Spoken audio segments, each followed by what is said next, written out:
But one of the pluses on this is that you can create side chains that have nothing to do with your drum. So in this case, the kick drum isn't actually pulsing at a 4/4 pattern. Hey there, fellow music creators. Andrew Southworth, GeneRicStudios.com, here to teach you how to make better music and help you achieve your musical goals. So in this video, we're going to be talking about sidechaining and what I think is one of the best techniques you can use for sidechaining that I kind of call invisible sidechain. You might have heard of it, you might have not. It's a cool trick, and I think you should know it, so stay tuned. Now, before we dive into it, I really want to encourage you to subscribe and ring that bell to stay notified when I upload new videos, because I upload new videos every single Tuesday and Friday, and I see a lot of people saying like, oh hey, you upload a new video, where you been? And it's just because you don't have notifications on and the way YouTube recommends stuff. So if you want to stay updated, subscribe and also ring that little bell icon, and you'll get all the new updates every single Tuesday and Friday. So what is sidechaining? If you don't know, it's very simple. Basically, for something like a compressor, you could have your audio on a track compress to that track. So if I have a guitar and I put a compressor on it, the compressor is triggering off the sound of the guitar.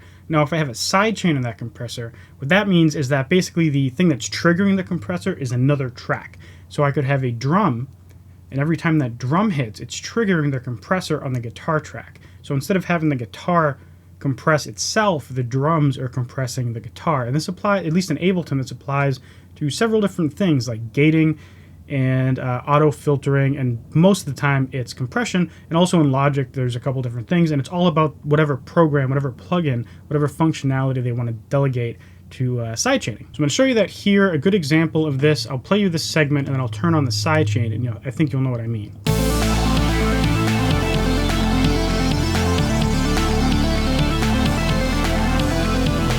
It's a cool little groove, but it doesn't like pump, and I really want to have it just like pump. So if I turn on this compressor here, it's sidechained to this sidechain layer. Now I could select the drums, and then I could go in and select the kick drum or the snare or whatever, but I have it sidechained to this sidechain layer. So just listen to what the sidechain's doing.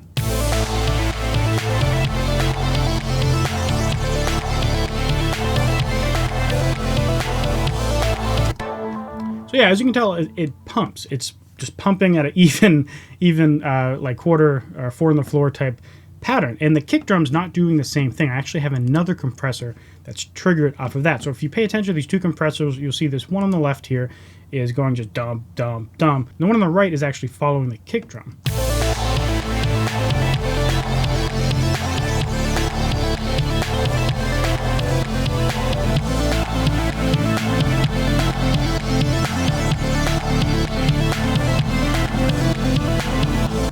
So in general, sidechaining is used to create kind of a pump in a bunch of stuff or whatever element you want based on something else. Usually in EDM, it's used to have like the kick drum cause your whole track to pump. And this is based on an effect where if you played something really loud on speakers, if you had something that was clipping your signal, there'd be a limiter on the bus to protect the speakers. And what that would happen is every time that kick would hit, it would trigger the limiter and your whole track would kind of duck to protect the speakers because it couldn't have all that volume. So we're simulating this nowadays using sidechain compression. It's very common and pretty much everyone uses it. So if you don't use it, start playing around with it. But the way that I use this invisible sidechain technique, and again, this is not something that I created. This is something that I knew people used. It took me a little bit to figure it out, but it's very simple. What you have to do is you have to create, at least in Ableton Live, you're going to make a drum track. And what I do is I get a very short sound, usually a hi-hat. It could be a kick drum. You just want to make sure it's very like short and just like a little or a little like, flick sound, whatever. Something short. You could literally go on your microphone and just be like, or whatever the sound is. Just put it in whatever note you want. I use C1. And then after you add some information in the form of MIDI onto that track, and if I solo it and hit play, you'll hear this, which is just the note playing, obviously. So what I do is I turn the track all the way down. I'm going to unsolo it, and then now on this track where I'm doing all my sidechaining, basically I have a group that has all the synths in the entire song. It doesn't have to be. It could be like one thing or it could be many things, but in this case I'm doing it to all the synths in the entire song. What happens is it's triggering off of that, and I do that by going into the compressor. I choose that sidechain layer, and by the way, once I made it, I just saved it as a instrument rack for drum rack. and that way I can pull it up whenever I want, so I don't have to recreate it like every single time I make a song. But then, you know, it's selected as, I have it post effects. You can do pre-effects to be on the safer side, just in case you do something to it, but usually I don't touch it. And then you just click play, and it's going to trigger off of that. And there's all these settings, which I'll explain. So this line here is the threshold. And you can also just drag this. If you're not on the screen, I find this to be the most helpful window for sidechaining. By default, compressor is on this window. You can also do this window, but I find this window to be the most helpful for visualizing, you know, what's actually happening. And so you set your threshold to kind of determine the point at which the compressor is being triggered off of that hi-hat sound. In my case, it could be whatever sound you have. And then usually by default the ratio is 2. I crank it up to infinity typically. If it's too harsh, you might want to back it off. And then the attack and release is all about timing. So if I solo this,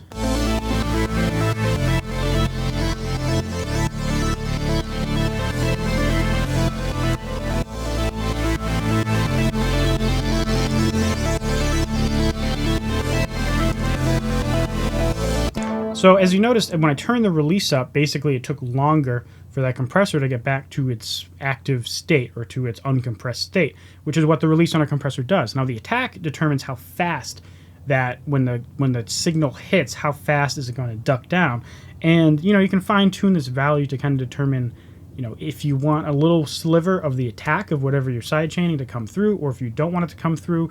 And, you know, just play around with the setting because it can have different effects. You know, it's kind of hard to explain in words. Sometimes it introduces a little click at the beginning if it's too short, and sometimes it takes away all the dynamics of the part, which is also bad. Now, if you're wondering why I had you pick a short hi-hat sample or a little click or a little pop or something, the reason for that is if you have a bass drum, if you have a long bass drum, it can cause issues in the sidechain, because what's happening is it's triggering off the sound. So if you have a little click, it's just like a little spike, and then you can control all of your timing off of the release knob and the attack knob. If you have a longer like kick drum sample, it's like doo. What's going to happen is your actual signal is wider, and so you can't 100% control your sound off the compressor. The timing is partially based off the kick drum sound, which sometimes can be desirable, but in most cases I found it's not. So I'll turn off my sidechain layer for my invisible or ghost sidechain, and I'll show you just the compressor that's on the kick drum. And if I turn off the EQ, by default this EQ thing is not on. See down here, you see how wide these waveforms are. You have a very sharp spike for the kick, the initial like attack of the kick, but then it extends. So so what that does is that you can't bring your threshold down as far because it's going to mess with the timing. So I brought that all the way down. You'll see what happens. Now if I EQ this and I make it so that it's only listening to frequencies on the kick above 200 hertz, it changes it entirely. Well, in this case not as much, but you see the waveform, it doesn't come up as high, and I can bring this even higher. And what happens is you're actually changing that sidechain waveform. So now I have some amount more control, but you don't really get the entirety of the control back when you do that, because depending on what the sound is, you know, if I'm filtering everything below a certain frequency, that's nice. It might make the sound shorter, but it might also decrease the amplitude of that sound, which then doesn't really help your effect. Now, another thing you can do is just get your settings right. You know, make sure it's only activated by peaks, and then if it's still not enough compression, just, you know, copy paste, and then you get that same effect times 2. So that can be one way to solve that problem.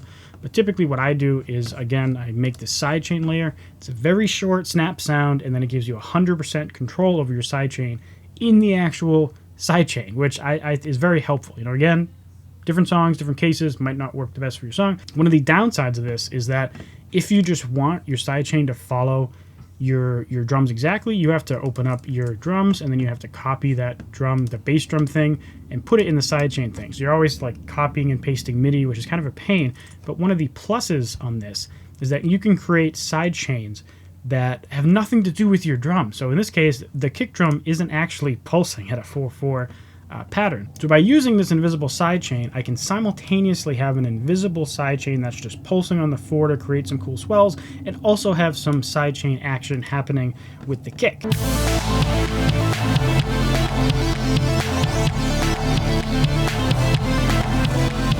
Thank you very much for watching. Again, don't forget to subscribe if you want to see videos every single Tuesday and Friday, and also ring that bell to make sure you actually stay notified. I have this playlist here that I think you'll really enjoy if you like this video, and I'll see you in the next one. Thanks for watching. Bye.